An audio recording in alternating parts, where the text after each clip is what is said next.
Kingdom of टवुलारा बेहद कम आबादी वाला छोटा सा साम्राज्य। इस साम्राज्य में महज 11 लोग ही रहते हैं। ये साम्राज्य इटली के सार्डिनिया प्रांत के पास भूमध्य सागर में स्थित एक छोटा सा द्वीप है। अब साम्राज्य है तो कोई ना कोई बादशाह भी होगा।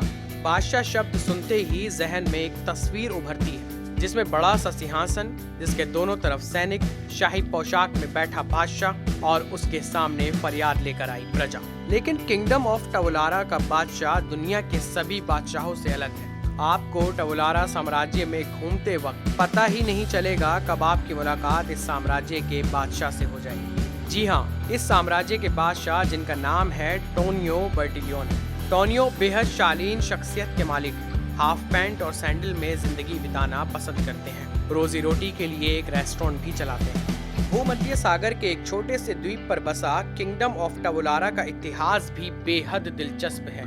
इस छोटी सी सल्तनत की कहानी शुरू होती है इसके राजा टोनियो के परदादा के परदादा से, जिसका नाम था गुसेप बर्टिलियोनी। साल 1807। उस वक्त इटली एक देश नहीं था।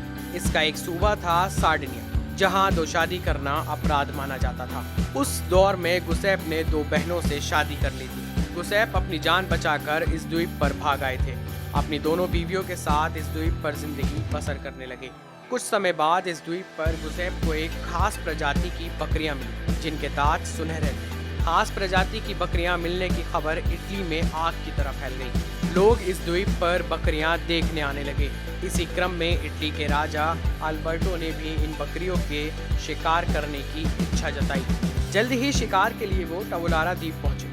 उन्हें द्वीप पर घुमाने और बकरियों का शिकार कराने की जिम्मेदारी गुसेप ने अपने बेटे पाउलो को दी।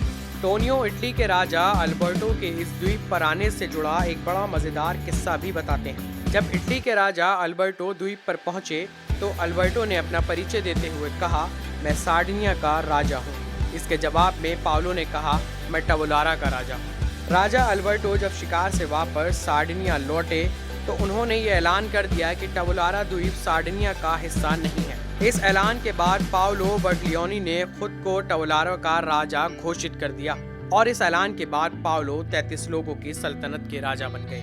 वर्तमान में इस द्वीप पर हजारों पर्यटक आते हैं। इस द्वीप तक पर्यटकों के आने जाने के लिए टोनियो का परिवार फेरी सर्विस भी चलाता है। टोनियो के लिए ये द्वीप ही उनका महल और वो इसके राजा हैं। ये थी दुनिया की सबसे छोटी सल्तनत की कहानी। उम्मीद है आपको ये वीडियो पसंद आई होगी। वीडियो को लाइक करें, दोस्तों के साथ शेयर करें और हमारे चैनल तरकश को सब्सक्राइब करना ना भूलें। धन्यवाद।